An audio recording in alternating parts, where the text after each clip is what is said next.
good evening, and welcome to LJ News. Oleksandra and her 4 rescue dogs have been sheltering in a bathroom of a flat in Kharkiv since the shelling began. When I heard the first explosions, I ran out of the house to get my dogs from the enclosures outside. People were panicking, abandoning their cars. I was so scared, she says. The 25-year-old has been speaking regularly to her mother, who lives in Moscow. But in these conversations, and even after sending videos from her heavily bombarded hometown, Oleksandra is unable to convince her mother about the dangers she's in.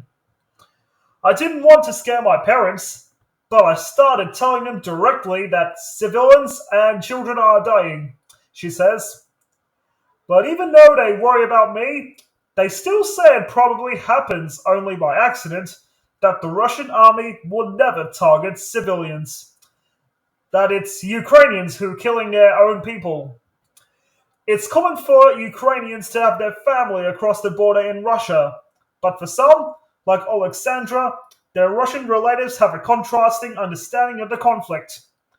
She believes it's down to the stories they are told by the tightly controlled Russian media.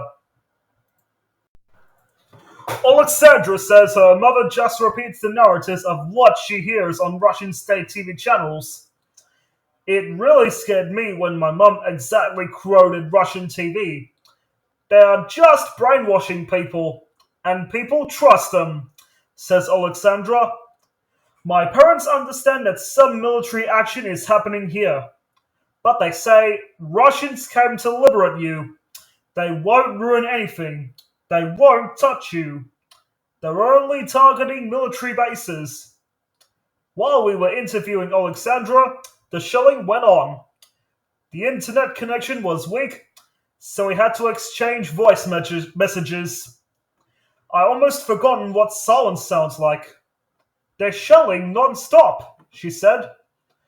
But on Russian state TV channels on the same day, there was no mention of the missiles striking Kharkiv's residential districts, of civilian deaths, or of 4 people killed while queuing for water. Russian media say the threat to Ukrainian civilians doesn't come from the Russian armed forces. It comes from Ukrainian nationalists using civilians as human shields. Russian state TV channels justify the war by blaming Ukrainian aggression and continue to call it a special operation of liberation. Any Russian outlet using the words war, invasion, or attack faces being blocked by the country's media regulator for spreading deliberately false information about the actions of Russian military personnel in Ukraine. And now, a new law has passed through the Russian parliament that means people who spread fake information about Russia's military forces could be jailed for up to 15 years. Some Russians have taken to the streets to protest against the war, but these demonstrations were not shown on the main state's television channels. Mikhailo, a well-known Kyiv restaurateur, didn't have the time or inclination to watch Russian TV coverage of the invasion. When shelling of Ukraine's capital started, he and his wife were concentrating on how to protect their 6-year-old daughter and baby son. At night, their children woke up at the sound of explosions and couldn't stop crying. The family made a decision to move to the outskirts of Kyiv and then flee abroad. They traveled to Hungary, where Mikhail left his wife and children and came back to Western Ukraine to help the war effort. He was surprised not to have heard from his father, who works at a monastery in Nizhny Novgorod in Russia. He called his father and described what was happening. His father replied that this wasn't true. There was no war and, in fact, Russians were saving Ukraine from Nazis. Mikhailo said he felt he knew the power of Russian propaganda, but when he heard it from his father, he was devastated. I called my mum again. I told her I was scared. Don't worry, she said, reassuringly. Russia will never bomb Kyiv. But they are already doing it, Anastasia replied.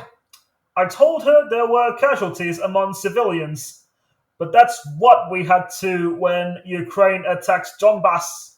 She said, laughing. For a moment, I couldn't breathe.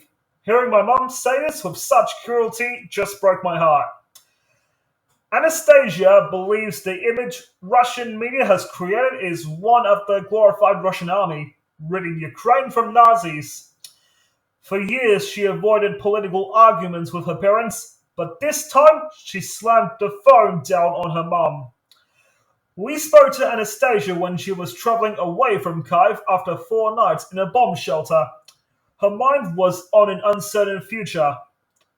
There are a lot of thoughts in my head now. What will happen to us all? Where is this going? Will I ever come back? Will I ever see my parents again?